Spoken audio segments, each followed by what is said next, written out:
தெய்வத்திட்ட போய் காசை கொடுத்து மணிக்கணக்கா காத்து கிடந்து சாமியை கும்பிடுறத விட இந்த தெய்வம் நல்லவன் கெட்டவன் எல்லாத்தையும் நம்மளை பார்க்க செய்த ஒரு கடவுள் வீட்டிலே உலகத்திலே பெத்த தாய் தான் முதல் கடவுள். தாய் இல்லாம யாரும் கிடையாது. எங்க அம்மா முத்துவலின்னு ஒரு பெண் தெய்வம் இல்லைன்னா எம்கேஆர்னு ஒரு பப்புன்னு உங்கள் மத்தியிலே நடிக்க முடியாது. உண்மைதானே? இந்த தாய் வச்ச யாரு கேட்குறா? அம்மா சொல்லுது, டேய் போய் இந்த கடைக்கு போயிட்டு வரான்னா மயம் உடனே சொல்லுங்கள் தாயே.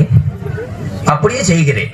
கடையில போய் வத்தல் மட்டும் வாங்கவா, வேற என்ன வாங்க வேண்டும் தாயேன்னு சொல்றேன். சொல்ல மாட்டேன்.